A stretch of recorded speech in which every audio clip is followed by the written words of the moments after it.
Hello, xin chào các bạn đã quay trở lại với review 5 phút. Ở cuối tập 58, sau khi một đấm tung ra xuyên qua cơ thể Diệp Phàm, Khổng Tước Vương đã làm lộ ra thân ảnh của Nam Cung Chính.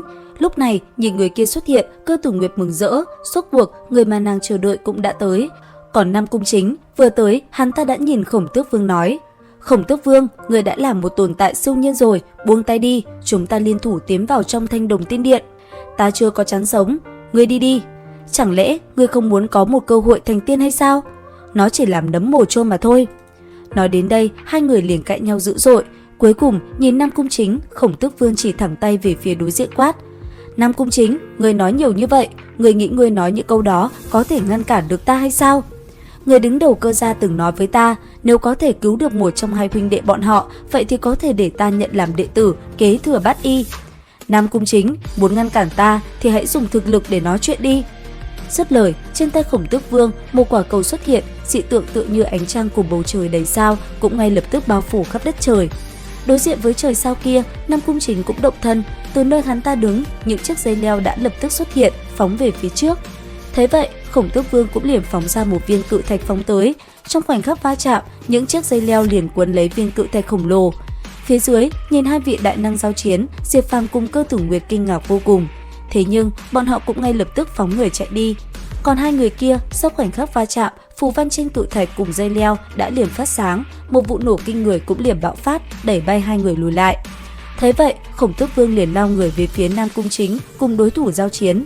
Còn Nam Cung Chính, những chiếc dây leo từ mặt đất trồi lên, thoáng chốc đã phủ kín nơi này, thân ảnh hai người cứ thế leo về phía đối phương cùng nhau va chạm. Nhất thời, một vụ nổ ầm ầm kinh khủng bạo phát, như muốn xé nát cả bầu trời, kinh khí tỏa ra làm thiên địa cũng phải run rẩy.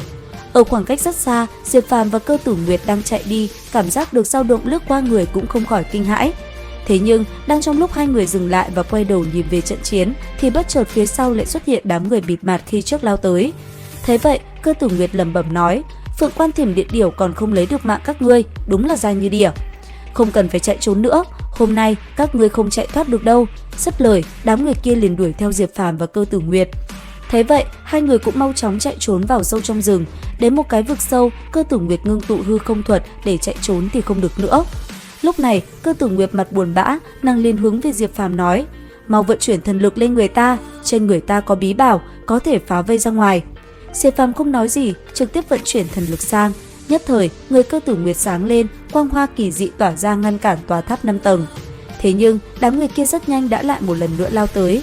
Thế vậy, Cơ Tử Nguyệt nói tiếp: "Ngươi nghe kỹ đây, bây giờ ta sẽ truyền cho ngươi những phần còn thiếu của Đại Hư Không Thuật." Dứt lời, Cơ Tử Nguyệt liền đọc ra khẩu quyết của Đại Hư Không Thuật cho Diệp Phàm nghe. Sau đó, Diệp Phàm bắt đầu chìm vào trong thức hải ngộ đạo. Cứ thế, thân thể bên ngoài bỏ chạy, bên trong thức hải, hư ảnh Diệp Phàm nghiền ngẫm. Cuối cùng, anh ấy cũng có thể thi triển Đại Hư Không Thuật. Sau đó, hai người nhanh chóng chạy về phía xa. Tuy nhiên, sau một hồi chạy trốn, Diệp Phàm rốt cuộc cũng không đủ sức nữa.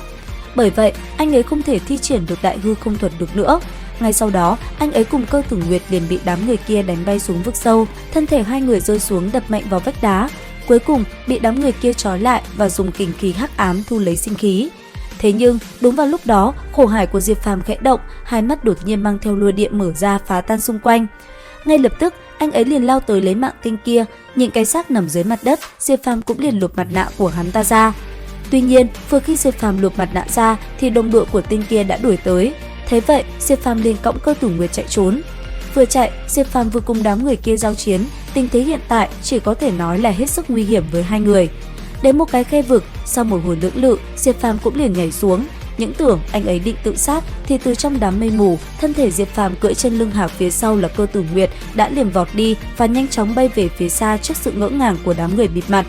Đến đây thì hết tập 59 Giả Thiên. Xin chào và hẹn gặp lại các bạn ở những video tiếp theo.